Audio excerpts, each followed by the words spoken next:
L'évolution du compas haïtienne. Il est presque impossible de comprendre l'âme d'Haïti sans prêter une oreille attentive à sa musique. Depuis les temps anciens, bien avant l'indépendance de 1804, les habitants des campagnes et des zones rurales entretenaient un patrimoine musical riche et varié. Les colons, les esclaves venus d'Afrique, les populations autochtones taïnos et plus tard l'influence française ont tous contribué à façonner un creuset culturel unique. Les rythmes populaires se transmettaient oralement, de bouche en tambour, de mères en fils, de cérémonies vaudou en fêtes familiales. Les chants sacrés, les congas, les tambous, les maracas, le banjo créole, tous ces instruments avaient leur propre voix, racontant les joies, les peines, la résistance et la foi d'un peuple. Vers la fin du XIXe siècle, alors qu'Haïti cherchait une stabilité politique souvent mise à mal, la musique servait de refuge et d'expression populaire.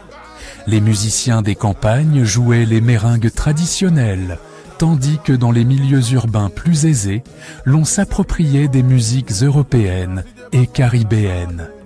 C'est dans cette ambiance sonore bouillonnante que, au début du XXe siècle, de nouvelles influences vinrent agiter la marmite culturelle haïtienne. À partir des années 1930 et 1940, le jazz américain, déjà populaire dans d'autres îles de la Caraïbe, commença à faire son chemin jusqu'aux côtes d'Haïti. Les marins, commerçants et diplomates américains de passage à Port-au-Prince ou dans les villes portuaires comme Cap-Haïtien et les Caïs introduisirent ces mélodies syncopées, ces improvisations audacieuses et ces harmonies jusque-là inconnues du grand public haïtien. Les orchestres locaux, curieux et talentueux, s'emparèrent de ces éléments sonores pour les marier à leur répertoire national. Les tambous se mirent à swinguer, les cuivres s'enivrèrent de nouvelles harmonies, et les guitares, déjà bien présentes, adoptèrent un jeu plus percussif. C'est dans ce creuset effervescent que se révélèrent les premiers grands pionniers du compas. Le nom de Nemours Jean-Baptiste résonne comme un repère historique incontournable. Né en 1918, Nemours était un musicien polyvalent qui maîtrisait le saxophone, la guitare et la contrebasse. Dans les années 1950, il forma son propre ensemble et commença à expérimenter de nouveaux rythmes, accélérant la méringue haïtienne, la façonnant pour créer un son plus direct, plus dansant, plus urbain.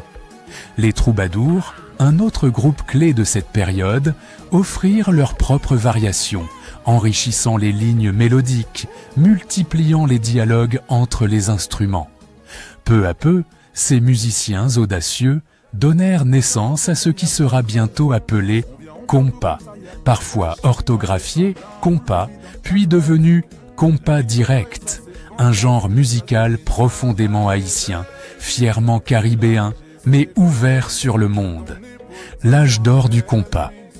Les années 1960 et 1970 marquent l'explosion du compas, son rayonnement sur toute l'île, des quartiers populaires au cercle bourgeois, et son enracinement dans l'identité haïtienne.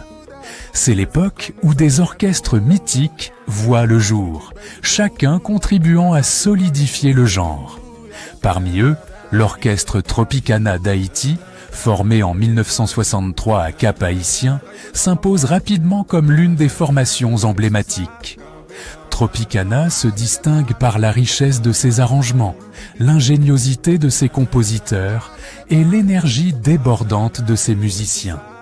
Le groupe sait plaire au public haïtien en intégrant des thèmes traditionnels, mais aussi en apportant une rigueur orchestrale, une élégance dans les cuivres et une section rythmique solide, assurant une dynamique irrésistible sur la piste de danse. À Port-au-Prince, dans les fêtes populaires comme dans les soirées plus chics, on se presse pour entendre ce nouvel orchestre qui symbolise la vitalité du compas. C'est également durant cette période que le compas se structure et que la notion de compas direct s'impose.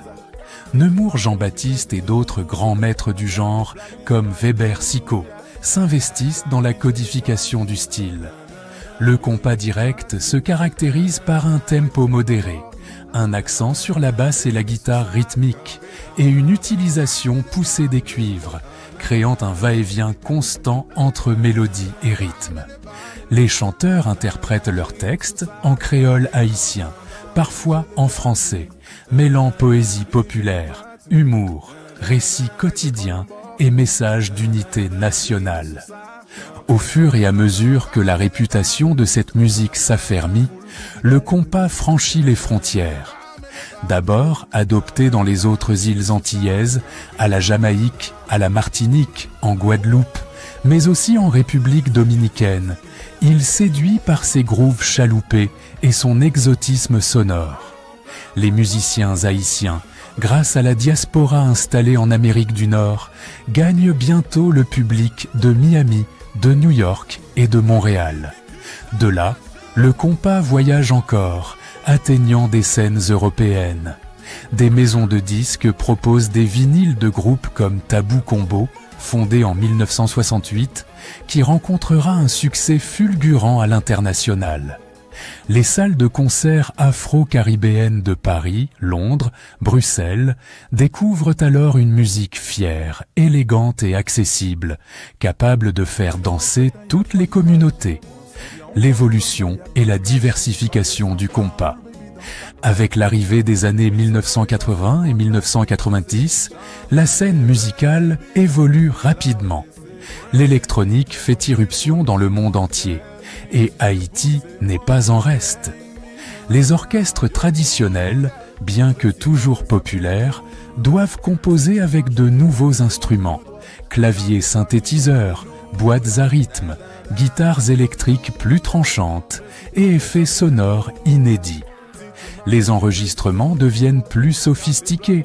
Les studios d'Haïti, de New York ou de Miami investissent dans des tables de mixage professionnelles, permettant une production sonore plus nette, plus léchée.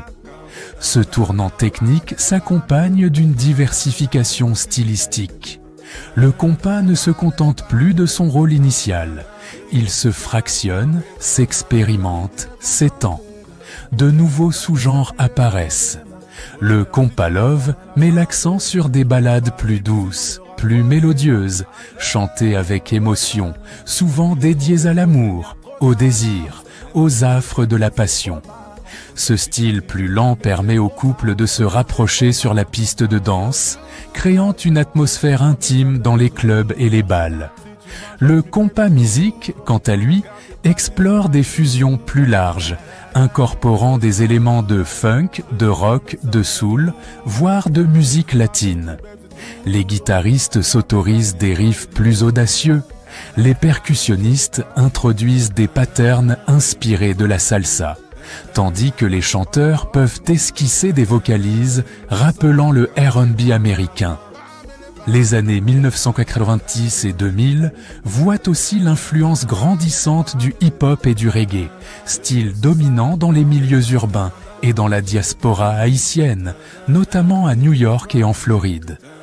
Des groupes et des DJ métissent désormais le compas avec des beats de rap, des toasts reggae, des samples numériques, modernisant le genre pour une nouvelle génération plus connectée. La jeunesse haïtienne, nourrie d'Internet, de vidéoclips sur MTV ou BET, et d'une ouverture culturelle sans précédent, s'approprie le compas pour le réinventer. Au tournant du millénaire, la distribution musicale se transforme radicalement. Les CD remplacent peu à peu les vinyles, avant d'être eux-mêmes supplantés par les MP3 et le streaming. Les artistes compas peuvent maintenant diffuser leurs morceaux instantanément sur des plateformes en ligne, toucher un public mondial sans devoir s'appuyer uniquement sur les canaux traditionnels. YouTube, SoundCloud, Spotify et iTunes deviennent des vitrines permettant à de jeunes formations de se faire un nom sans passer par de gros producteurs. Des collaborations se multiplient. Un groupe compas peut ainsi inviter un rappeur d'origine haïtienne vivant à Paris, un percussionniste martiniquais et une chanteuse dominicaine, créant une musique réellement transnationale. Le compas moderne, une nouvelle génération d'artistes. Aujourd'hui, en ce début de 21e siècle avancé, une nouvelle vague d'artistes compas émerge et s'affirme. Les noms de formations comme Karimi, formé en 2001 et actif jusqu'à 2016, T-Vice, Class, Harmonic, New Look, Zenglen et tant d'autres sont devenus familiers dans les cercles de la diaspora haïtienne et au-delà. Chacun de ces groupes apporte sa propre signature, son univers visuel, ses arrangements originaux. On chante l'amour, la nostalgie, la fierté culturelle, mais aussi les réalités sociales, politiques et économiques d'une Haïti complexe et souvent tourmentée. Karimi, par exemple, s'est rapidement imposé sur la scène compas internationale grâce à des mélodies accrocheuses, des orchestrations bien produites et un style scénique affirmé. Le groupe a su créer des titres emblématiques, joués dans toutes les soirées haïtiennes de Montréal à Paris. Après la séparation de Karimi, Kai, le nouveau projet de l'un de ses anciens membres, Richard Cavé, a repris le flambeau, perpétuant l'exigence de qualité musicale. De leur côté, T-Vice et Class s'imposent comme des formations incontournables, enchaînant albums et tournées, s'adaptant aux nouvelles technologies, tournant des clips soignés et interagissant avec leurs fans sur les réseaux sociaux. L'innovation ne concerne pas seulement les sonorités. Certains artistes font appel à des chorégraphes pour accompagner leurs concerts, créant de véritables spectacles mêlant danse, lumière, effets visuels. D'autres collaborent avec des designers de mode, des cinéastes, des peintres, afin de faire du compas un art total, dépassant le seul cadre musical. Ces démarches renforcent la position du compas comme un moteur culturel, un vecteur d'identité qui résonne aussi bien dans le carnaval traditionnel que dans les événements chics de la diaspora. L'avenir du compas semble prometteur. En dépit des difficultés économiques et politiques auxquelles fait face Haïti, la résilience de son peuple se reflète dans la capacité des artistes à se renouveler. Les jeunes pousses du compas continuent à émerger. Dans les studios improvisés des faubourgs de Port-au-Prince, des adolescents tapotent sur des claviers MIDI, enregistrent leur voix sur des logiciels accessibles, expérimentent avec des samples de musique traditionnelle, mariant allègrement chants vaudous et beats électroniques. Le compas, ainsi, continue de repousser les frontières, restant fidèle à ses racines, tout en cultivant une constante soif de modernité. Au-delà du divertissement, la signification culturelle du compas est immense. Dans les communautés haïtiennes dispersées aux quatre coins du globe, cette musique est un trait d'union. Un enfant né à Brooklyn, de parents haïtiens, pourra découvrir le pays de ses ancêtres en écoutant un morceau de compas. Cette musique sert de pont, d'étendard, rappelant aux membres de la diaspora leurs racines, leur langue, leurs coutumes. Elle est le son de la fête, de l'amour, mais aussi de la mémoire. Le compas a servi et sert encore à exprimer l'identité haïtienne, sa dignité, son héritage, sa capacité à briller malgré les épreuves de l'histoire. En retraçant la trajectoire du compas, on se rend compte qu'il n'est pas seulement une musique, mais un symbole vivant de la résilience, de la créativité et de l'originalité haïtienne. De ses modestes racines rurales, nourries par les rythmes folkloriques et les tambours de cérémonie, à l'éblouissante sophistication des orchestres modernes, le compas a su évoluer, s'adapter et continuer à faire danser, chanter, s'émouvoir des générations entières. Les époques se sont succédées.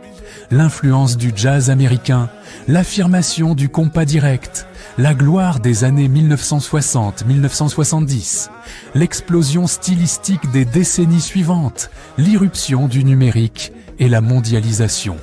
À chaque étape, le compas s'est enrichi, a absorbé de nouveaux éléments, s'est réinventé sans jamais trahir son essence profonde. Aujourd'hui encore, sa vitalité reste intacte et il continue de conquérir de nouveaux publics, des amoureux des musiques caribéennes aux curieux avides de découvertes. Pour approfondir cette exploration, le mélomane curieux peut se tourner vers une multitude de ressources. Sur les plateformes de streaming, on trouve des playlists consacrées aux classiques du compas, des compilations d'anciens titres de Nemours Jean-Baptiste, des enregistrements d'époque de l'orchestre Tropicana, jusqu'aux nouveautés d'artistes contemporains. Des documentaires, disponibles en ligne, retracent l'histoire du compas, son contexte politique, son impact sur la société haïtienne. Des ouvrages de chercheurs et de musicologues, comme ceux d'ethnomusicologues spécialisés dans la Caraïbe, apportent un éclairage précieux sur les racines et les transformations de ce genre. Le public peut également se laisser tenter par la lecture de magazines spécialisés, parcourir des interviews d'artistes ou se rendre à un concert compas dans sa propre ville, si la diaspora haïtienne y est présente.